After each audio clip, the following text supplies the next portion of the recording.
Oke,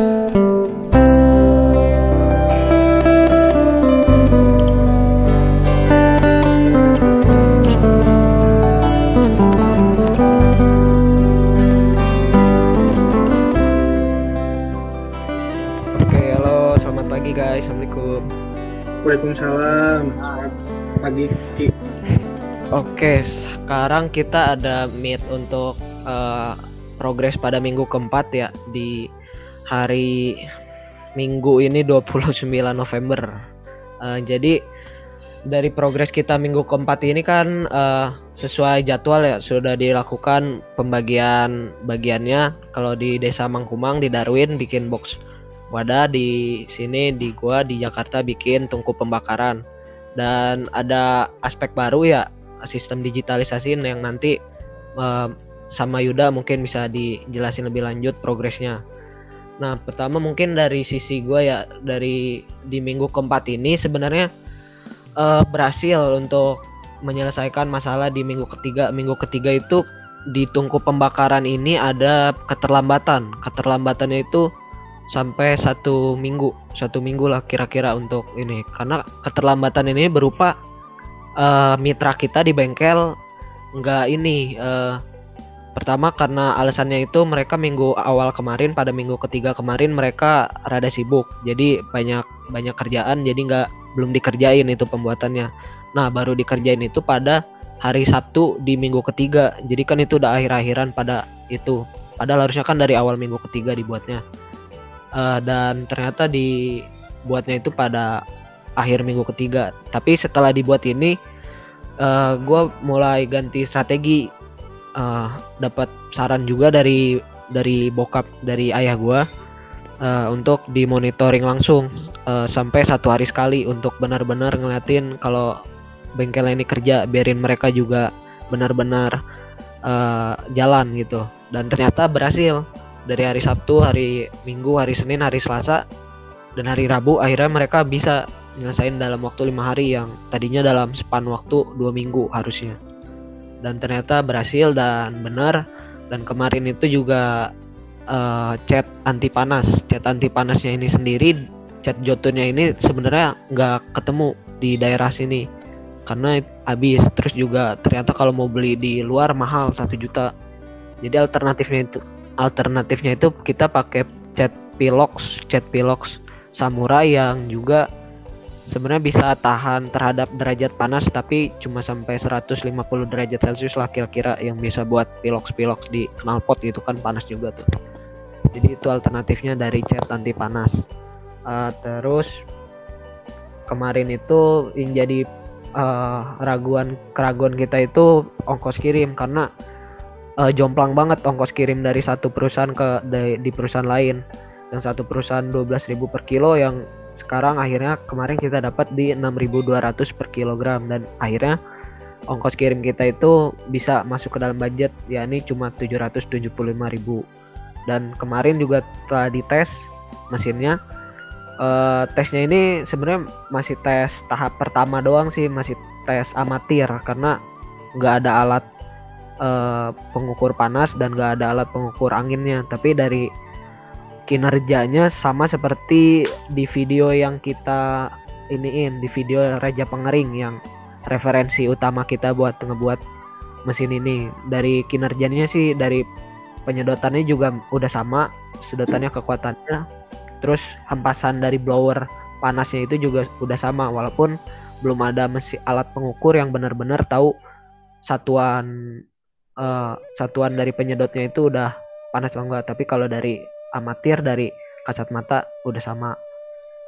Dari pengujiannya itu di tungku pembakaran. Nah, nanti dikirim di minggu keempat ini, nanti mudah-mudahan di awal minggu kelima udah datang di desa sana dan mulai disatuin di bengkelnya tungku pembakarannya. Paling dari gua bagian tungku pembakaran kayak gitu sih guys.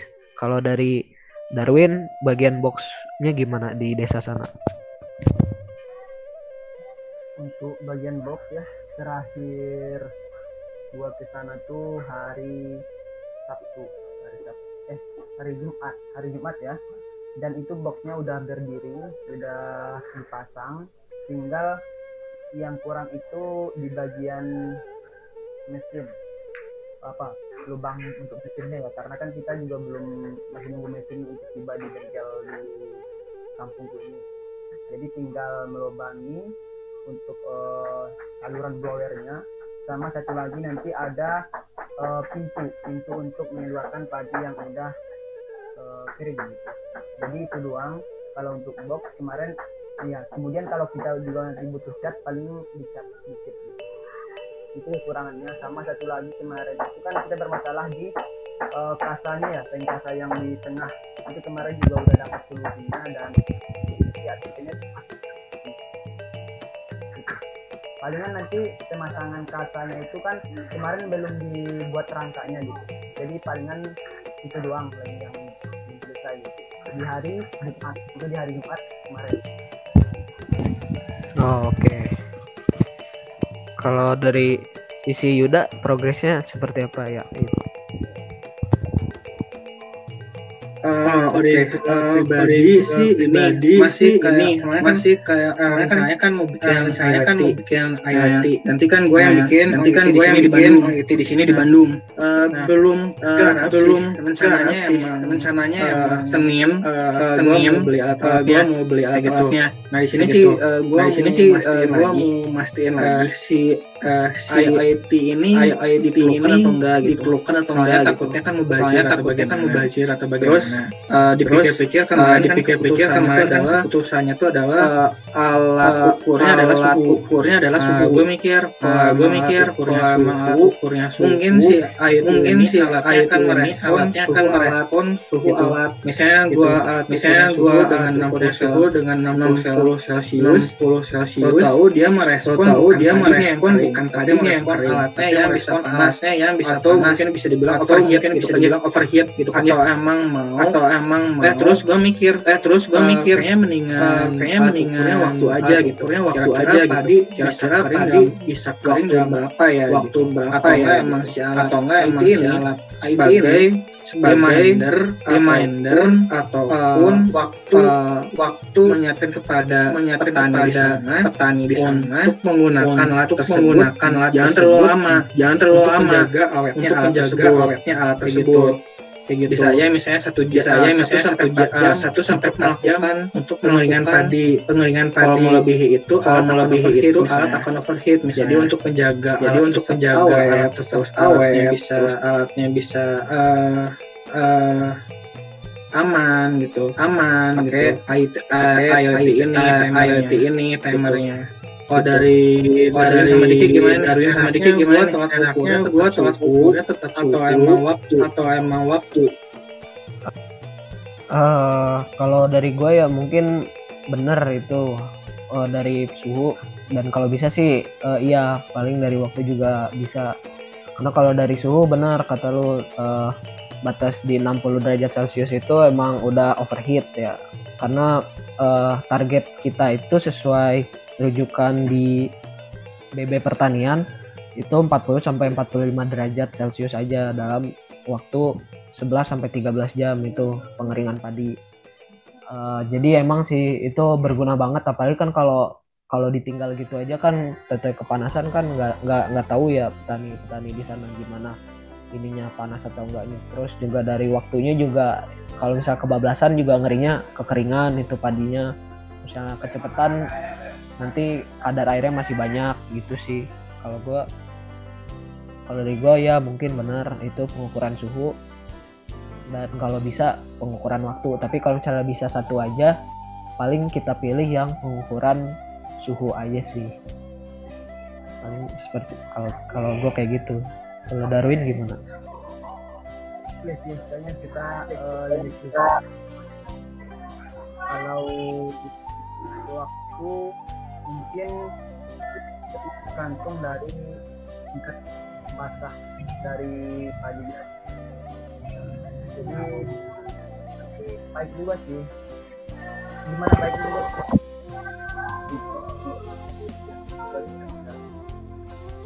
Bisa aja. Tergantung nanti juga gimana apanya, tingkat kemudahan dan sarannya.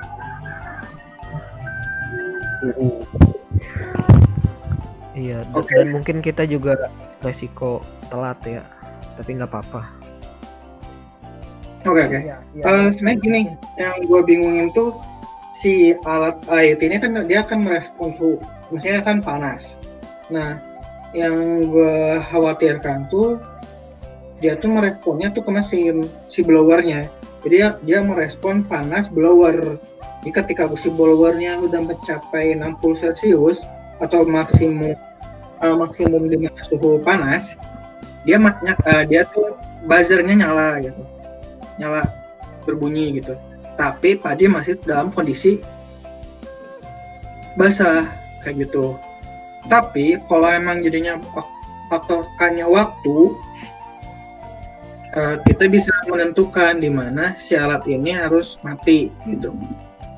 Nah, makanya gue mikir ini si IoT ini lebih condong ke mesinnya, fungsinya, atau lebih ke padinya. Kalau padinya kan tergantung dari banyaknya padi yang dituangkan kan semuanya, cepat kering atau enggaknya. Dan kita juga nggak bisa menentukan basahnya padi itu tetap begitu atau enggak kan. Pasti berubah-ubah kan kadar air dalam padi itu kan. Hitungannya tidak pasti. Sedangkan kalau emang hitungannya ke alat tuh panas tuh bisa dipastikan gitu. Ataupun emang kalau meleset nggak terlalu jauh gitu. Nah, makanya gue mikirnya apakah ke alat aja condongnya IoT ini dengan tujuan agar bisa menjaga alat ini tetap awet atau bagaimana gitu. Pengen tahu gitu. Pendapat yang lain gimana? Kalau misalnya ke mesin itu berarti sistemnya itu kayak ditaruh gitu ya, apa sensornya ditaruh di besinya gitu ya, ntar suhunya dihitung kan gitu kalau mesin. Iya. Jadi kalau misalnya mesin ini nanti si IoT-nya tuh bakal simpan di mesin gitu. Nah, nanti di mesin dia bakal ngerespon ketika emang nanti gua diprogramkan setnya 60 Celcius misalnya, nanti dia akan nyala buzzernya dengan suhu tersebut. Itu fungsinya apa kalau ditaruh di alat? Fungsinya biar tahu ternyata si alat ini dalam kondisi overheat. Itu kita harus matikan terlebih dahulu gitu, menunggu sekian jam mungkin baru dinyalakan lagi. Atau gimana sebenarnya enaknya? Tapi si alatnya overheat nggak sih? Atau aman sama suhu? Kalau alatnya itu aman terhadap suhu, apalagi kalau misalnya kan itu bisa ditaruh di halaman ya, kena panas matahari juga ditambah tuh ya nambah panas.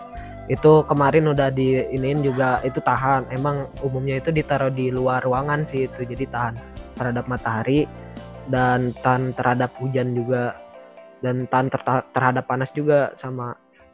Tapi iya kalau misalnya biar lebih awet perlu juga itu. Tapi kalau misal kita hitung ke padinya ya, kayak kadar air atau kadar panas di dalam padi itu emang kalau bisa sih itu. Tapi kalau itu susah sih, kan itu kayaknya susah ya ditaruh, gimana caranya ngitung kadar air turun, sensor panas di itu. Kalau nggak alternatifnya mungkin ditaruh di ininya aja, di ruang pemanasan di bawah box wadah. Kan kalau box wadah itu kan ada dua ya, sisi atasnya itu tempat naruh padi, sisi bawahnya itu kosongnya ini berfungsi untuk sirkulasi hawa panas.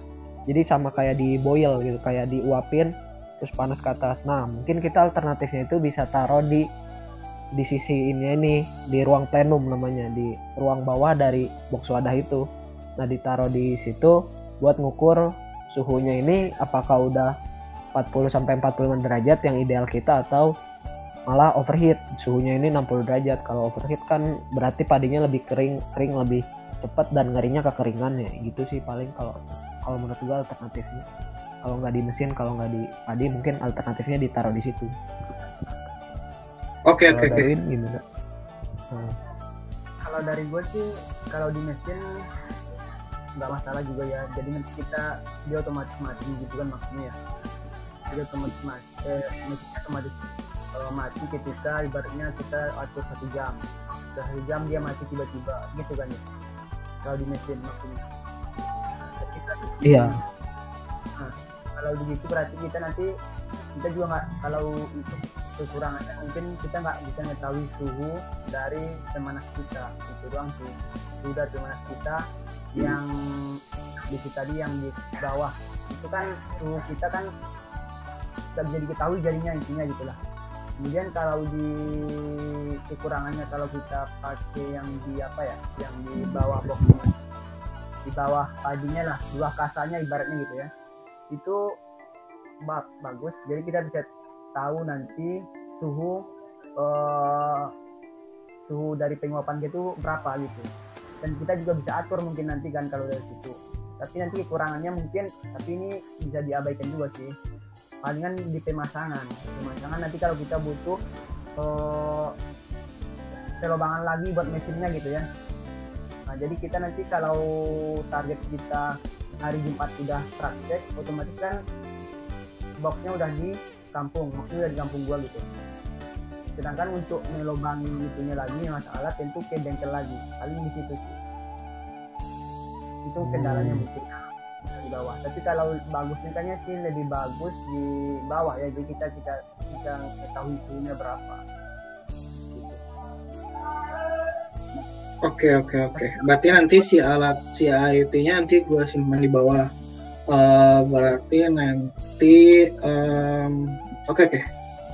Berarti nanti paling si boardnya di dalam. Tapi untuk soket untuk listriknya paling keluar. Kalau di dalam kan takutnya leleh gitu ya. Gitu. Jadi nanti ada dua. Gimana? Alatnya itu nanti tahan nggak sih itu? Berarti tahan panas ya? Tahan panas alatnya. Alatnya bakal tahan panas gitu. Tapi untuk kayak listriknya mungkin kabel-kabelnya mungkin akan disimpan di luar. Jadi kayak dua katup gitu tuh. Ini IoT-nya, ini adalah si buat soket listriknya gitu. Nah kan dayanya pakai listrik kan ya, nggak usah pakai baterai kan berarti daya IoT-nya. Oke. Gitu. Nanti gue coba bikin gitu ya. Apakah nanti ditambah pakai monitor buat melihat itu atau enggak gitu, nanti gue sesuaikan kayak gitu sih. Paling nanti gue udah diputuskan bahwa nanti alatnya tetap dengan pengukur suhu dan akan disimpan di bawah si apa namanya tadi tuh tempat apa, ruang planning di bawah kasa. Di bawah kasanya gitu. Oke, itu disimpan di bawah kasanya. Oke, siap. Oke. Aman sih. Nanti gue bakal beli alatnya nanti Senin. Nanti gue bakal cari beberapa gitu yang sesuai dengan budget juga. Terus gue mau nanya, si alat si Diki ini udah nyampe di Luin? Tadi kan udah nelpon sih ya, udah di telepon, dan gue tadi udah kabari bengkel karena bengkelnya ini nggak ada WA gitu ya, jadi gue kan pakai pulsa, jadi gue SMS. Tapi kayaknya itu udah nyampe ya, nanti gue tengok dulu di sana. Karena tadi motor di rumah gue nggak ada, dibawa adik gue ke sekolah tadi kan, jadi gue nggak bisa ke sana tadi. Tapi gue tadi udah di teleponnya dan juga udah di hubungi bengkelnya dan nggak ada balasan lagi, kemungkinan aman sih kalau gitu. Oke. Lagi kan gitu. Ya, pengirimannya juga gitu. Oke. Mungkin sebelum kita ini juga ya, kenapa kita akhir-akhiran gitu malah mikirin ada aspek baru tambahan yang digitalisasi IoT ini. Karena emang kebetulan kan kita juga ini ya ngukur-ngukur harga nih. Awalnya kita budget dengan 18,7 juta ini, apakah mencukupi untuk ngebuat mesin yang seberat 1 ton ini yang umumnya itu dijual dengan harga 23 juta. Jadi kita dengan budget ini apakah bisa, dan ternyata emang sukses kita ngebuat dari boxnya sendiri dengan harga 7 juta doang.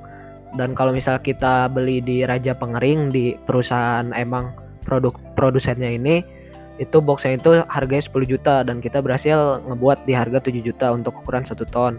Dan untuk mesin tungku pembakarannya sendiri kita harganya kemarin jadi 7.500.000, jadi 7.600.000. Blower 2,1 juta dan untuk tungku pembakarannya sendiri 5,5 juta harganya. Yang tadinya mungkin kalau dibeli di Reja Pengering itu mahal juga dan kita berhasil ini, dan ternyata itu juga kelebihan dana kita. Nah, kelebihan dana ini kita manfaatkan untuk ngebuat sistem digital. Jadi mungkin untuk ini ya, untuk apa sih namanya, untuk clearnya itu kenapa kita ngebuat di akhir-akhir, kenapa nggak dari awal sistem digital ini, karena mungkin itu karena untuk ngelihat dananya dulu dan ternyata mencukupi dananya. Seperti itu. Dan rencananya sih kita misal kalau banyak sisa kita salurkan buat bahan bakarnya ya di sana. Jadi kayak minyak dan listrik dan kayu bakar dan sekamnya. Nanti kita salurkan ke warga sisanya. Kalau gitu mungkin ada lagi guys tambahan atau sudah untuk meet ini? Paling kalau gue ya akan coba untuk melanjutkan progres bikin IoT-nya gitu.